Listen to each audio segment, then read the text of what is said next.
Hello, it's Mark from Lightmap. I'm going to show you how to replicate the photographic diffuser panel used when taking portrait images, and we're going to do this with the new diffusion blur inside HDR Light Studio Xenon Drop 2.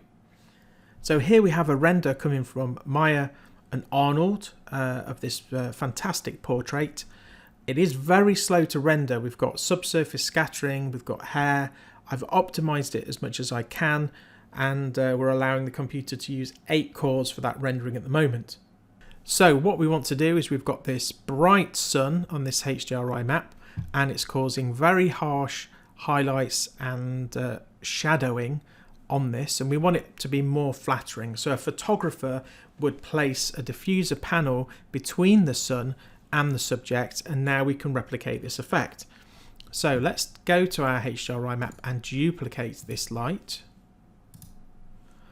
Let's then merge this light into a composite by right-clicking Merge to Composite. Okay, and then if we go into this light here, what we want to do is merge this into a composite so we can blur it, which we will do now. Okay, and we're going to change the setting, the accuracy, to high, which will keep the sun nice and round. And what we want to do is mask this. So we're going to get a light that looks a bit like a panel. So let's just take, say, let's try and find one without a border. Let's take this one. So we'll drag and drop this over where the sun is, and we'll scale this up to 40 by 40. Now we need to change the blend mode for this to multiply,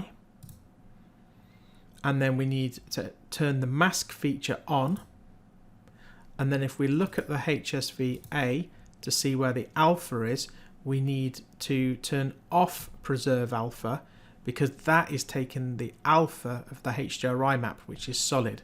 So we'll turn that off, which will mean that we'll use our alpha from this light here. So if I move this light about, it's basically masking this HDR, and I'm masking the area.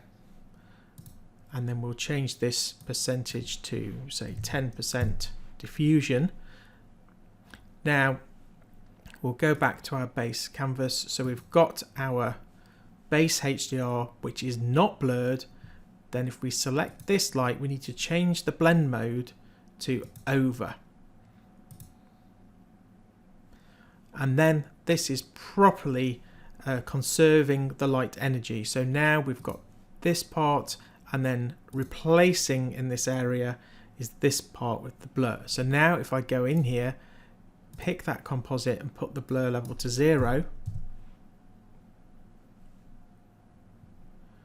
we go back to the non-blurred sun, the non-diffused sun, and we have this very harsh highlight here on the face. And then if we take this up to 5, we have the same amount of light energy but spread over a larger area because it's energy conserving. So the subject isn't getting brighter or darker, but we're getting a much softer effect around here from the shadow.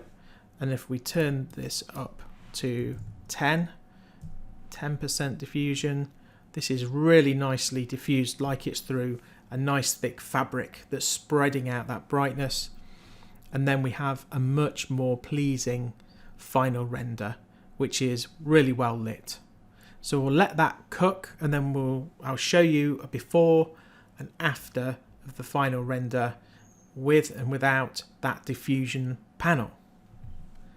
So that's how you can replicate a diffuser panel now in HDR Light Studio Xenon Drop 2.